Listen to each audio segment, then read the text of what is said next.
Brought to you by SAP. SAP helps companies run like never before. Learn more by visiting us online.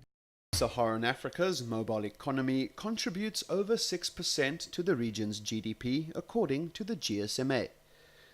The mobile subscriber base has over 253 million unique users and has grown by 18% annually over the past 5 years, making it the fastest growing region globally. What's really shifted in the past year, and what's going to shift dramatically in the coming year as well, is the explosion of data use and the services built on top of data. So that means that as the demand for data expands, infrastructure has to expand dramatically, but also extracting value and revenue and profit from that data use while having to invest heavily in infrastructure is the really big challenge facing all network operators.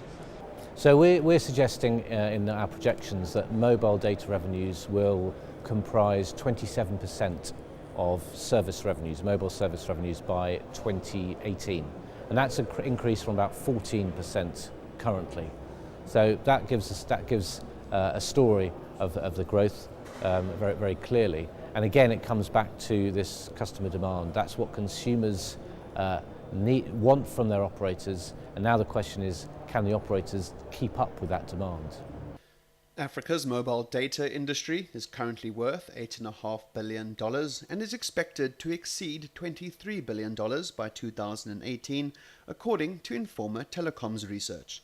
The telcos actually have a massive challenge ahead of them because they're obliged to increase investment in infrastructure, but they're also obliged to bring down the cost of data per meg, because as speeds of access increase, as people's needs increase and as available content increases, it has to become more affordable at the same time. And the over-the-tops for the public are people like Skype and WhatsApp and Viber and Numbers, who are basically parasitically use the mobile network that's been expensively built by mobile cellular operators. So their ARPUs, the average revenues per user, have been diving for the last 3 or 4 years, and they basically don't know what to do. They're a bit frenetic, and they're looking at some way of bringing back rich communication services to their operators. As the digital mobile economy grows rapidly across Africa, regulators have a key role to play in implementing policies that will ease market entry for new players and extend network coverage to the remote parts of Africa. Well, increasing competition in terms of allowing new licensing in some cases, or if not new licenses for new entrants, but at least licensing for new networks, next generation networks, be they 3G or 4G. In some cases there is that they're being suppressed, some of those extra technology networks. But we can also see a push to drive more competition in terms of retail prices of data services. So there's a number of things regulators can do, but certainly they can push out and encourage operators to extend their investment away from just high-end urban areas and into the more rural areas of Africa. Cost is the main challenge facing network operators in extending coverage to rural areas, as they fear they won't make profitable returns on their investment.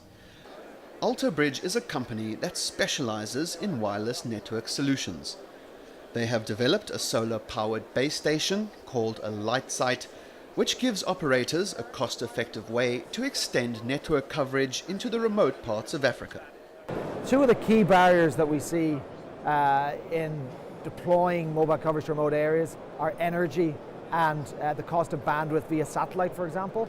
And that's really what's the difference about this product. We're able to be very, very efficient in the amount of energy we use, and also very efficient in the amount of satellite bandwidth we use. So we keep the operating costs very low so that you can actually go profitably into these very remote areas. And that's what's really different about the light site. You know, one of the big things that's happening now is what I would say is third parties coming into the market, investing, meaning that the operators don't have to spend their valuable capex to build in the rural area, but then will just spend their opex. They'll pay on a monthly rental fee, and that is a big thing that's changing in the market, and we hope it's going to really stimulate the deployment in the rural areas. Light sites cost between $45,000 and $50,000 to construct and have been deployed in emerging markets around the world. Going forward, the GSMA believes that sub-Saharan Africa's mobile economy will double by 2020, employing 6.6 million people and contributing $42 billion to public funds.